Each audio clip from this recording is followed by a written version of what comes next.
ನಮ್ಮ ಪಕ್ಷದಲ್ಲಿ ನಮ್ಗೆ ಇಂಥದ್ದು ಬೇಕು ಅಂದ್ರೆ ಕೊಡಲ್ಲ. ನಾವು ಬರೀ ಕೆಲಸ ಮಾಡ್ಕೋತಿರ್ಬೇಕು. ಅವ್ರು ಏನು ಜವಾಬ್ದಾರಿ ಕೊಟ್ಟಿರ್ತಾರೆ ಅದನ್ನು ಕೆಲಸ ಮಾಡೋದು ಕೊಟ್ಟರೆ ಅವರೇ ಗುರುತಿಸಿ ಜವಾಬ್ದಾರಿ ಕೊಡ್ತಾರೆ. ನಿಮಗೆ ನೀವು ಆಶ್ಚರ್ಯ ಪಡ್ತೀರಿ. ಎಷ್ಟೆಷ್ಟೋ ನೂರಾರು ಕೋಟಿ ರೂಪಾಯಿ ಕೊಡುವಂಥ ಕೊಡ್ಲಿಕ್ಕೆ ತಯಾರಿರುವಂಥದ್ದು ರಾಜ್ಯಸಭೆಗೆ ಇವತ್ತು ಅತ್ಯಂತ ನಮ್ಮ ಪ್ರಾಮಾಣಿಕವಾಗಿರುವಂಥ ಕಾರ್ಯಕರ್ತರಿಗೆ ಇವತ್ತು ರಾಜ್ಯಸಭಾ ಸೀಟನ್ನು ಕೊಟ್ಟಿದ್ದಾರೆ. ಉದಾಹರಣೆಗಾಗಿ ಈರಣ್ಣ ಕಡಾಡಿ ಅತ್ಯಂತ ಪ್ರಾಮಾಣಿಕ ಕಾರ್ಯಕರ್ತ. ಅವನು ಡೆಲ್ಲಿಗೆ ಸ್ವಂತ ಖರ್ಚಿಂದ ಹೋಗಲಿಕ್ಕೆ ಕಷ್ಟ ಆಗುವಂಥ ವ್ಯಕ್ತಿಗೆ ರಾಜ್ಯಸಭಾ ಮೆಂಬರನ್ನು ನಮ್ಮ ಪಕ್ಷ ಮಾಡಿತು. ಇವತ್ತು ನಾರಾಯಣ ಸಾಬ್ ಬಾಂಡ್ಗೆ ಅಂತೇಳಿ ನಮ್ಮ ಹಳೆಯ ಹಿರಿಯ ಕಾರ್ಯಕರ್ತರು, ಪಕ್ಷ ಸಲುವಾಗಿ ಸಂಘಟನೆ ಮಾಡ್ಕೊತ ಬಂದಿರುವಂಥವ್ರು, ಫೈನಾನ್ಸಲ್ಲಿ ಭಾಳ ಕಷ್ಟದಲ್ಲಿರುವಂಥ ವ್ಯಕ್ತಿ, ಅಂಥವ್ರು ರಾಜ್ಯಸಭಾ ಮೆಂಬರ್ ಮಾಡಿದರು. ಇದೇ ಥರ ರಾಯಚೂರಲ್ಲಿ, ಇದೇ ಥರ ಬೇರೆ ಬೇರೆದಲ್ಲಿ ಒಂದು ನೂರಾರು ಉದಾಹರಣೆಗಳನ್ನು ನಾವು ಹೇಳ್ಬೋದು. ಇವತ್ತು ಬಿಹಾರದಲ್ಲಿ ನನ್ನೊಂದು ಸಕ್ಕರೆ ಕಾರ್ಖಾನೆ ಇದೆ, ರೀಗಾ ಸುಗರ್ ಅಂತೇಳಿ. ಆ ಕ್ಷೇತ್ರದ MLA 2 ವೀಲರ್ ಮೇಲೆ ಅಡ್ಡಿಡ್ತಾನೆ. ಅವರಿಗೆ 3 ದಿವಸದ ಹಿಂದೆ 7 ಜನ ಮಿನಿಸ್ಟರ್ ಮಾಡಿದರು.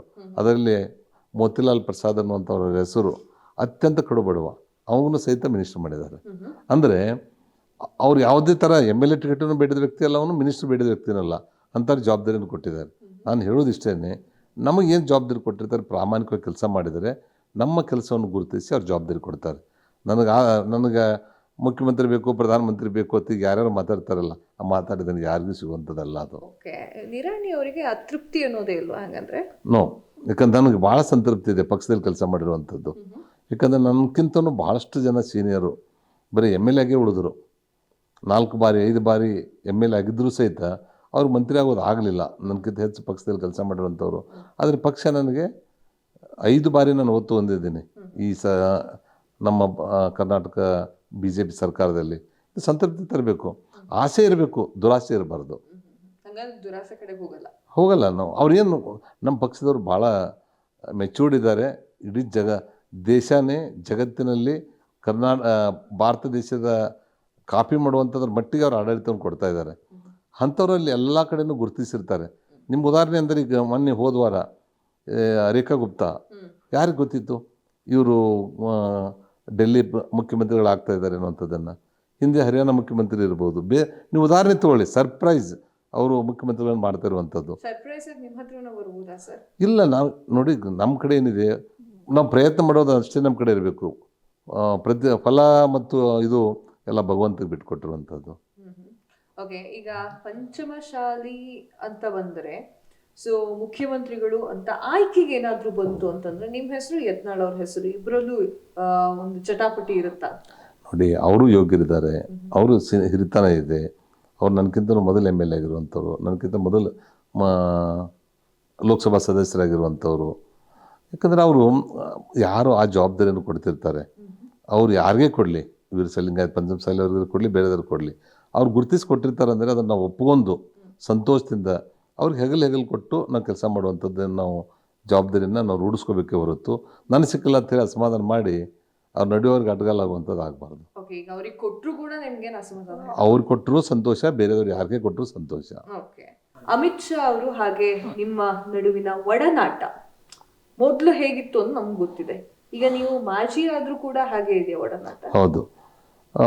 ಹಿರಿಯರಾಗಿರೋಂಥ ಅಮಿತ್ ಭಾಯ್ ಶಾ ಅವರು ಯಾವುದೇ ಪ್ರೈವೇಟ್ ಕಾರ್ಖಾನೆಗೆ ಉದ್ಘಾಟನೆ ಮಾಡಲಿಕ್ಕೆ ಹೋಗಿರುವಂಥ ಉದಾಹರಣೆಗಳೇ ಇಲ್ಲ.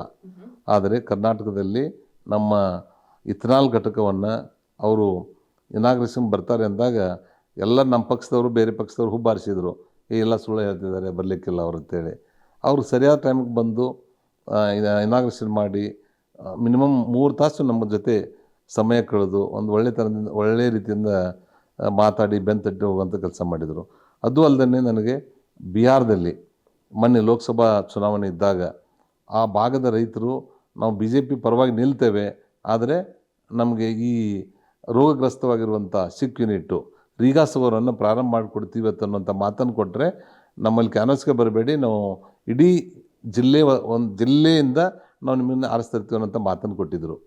ಆವಾಗ ನನಗೆ ಫೋನ್ ಮಾಡಿದರು ಅಮಿತ್ ಭಾಯ್, ಇಲ್ಲ ಮುರುಗೇಶ್ವರ್, ನಿಮಗೆ ಶುಗರ್ ಫ್ಯಾಕ್ಟ್ರಿಯಲ್ಲಿ ಅನುಭವ ಇದೆ, ನೀವು ಅದನ್ನು ಮಾಡಿ ಅಂದರು.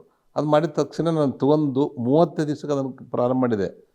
ಅಮಿತ್ ಭಾಯ್ ಮತ್ತು ಇವರು ಫೋನ್ ಮಾಡಿದರು, ನಿತೀಶ್ ಕುಮಾರ್ ಅವರು ಮುಖ್ಯಮಂತ್ರಿಗಳಿಗೆ, ನೀವು ಅಲ್ಲಿ ಹೋಗಿ ಇನಾಗ್ರೇಷನ್ಗೆ ಹೋಗಬೇಕು ಅಂಥೇಳಿ.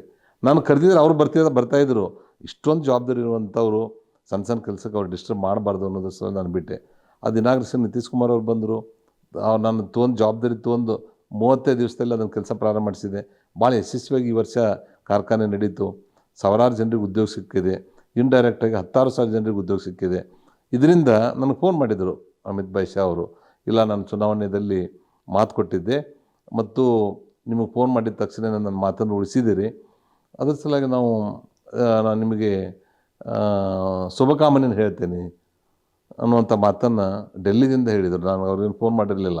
ಅಂದರೆ ಎಲ್ಲ ರಿಪೋರ್ಟ್ಗಳನ್ನು ಅವರು ತೆಗೆಸ್ಕೊಂಡು ಮಾತಾಡುವಂಥದ್ದು ನೋಡಿದರೆ ಹೆಮ್ಮೆ ಅನ್ನಿಸ್ತದೆ. ಅಷ್ಟು ದೊಡ್ಡ ವ್ಯಕ್ತಿ, ಇಂಥ ದೇಶದ ಮೂಲೆಯಲ್ಲಿ ಇಂಥವು ಏನೋ ನಡೀತಿರ್ತದೆ, ಗುರುತಿಸಿ ಒಂದು ಫೋನ್ ಮಾಡಿ ಹೇಳ್ತಾರೆ ಅಂದರೆ ನಿಜವಾಗಿ ನನಗೆ ಹೆಮ್ಮೆ ಅನ್ನಿಸ್ತೈತಿ. ಅಷ್ಟೇ ಅಲ್ಲದೆ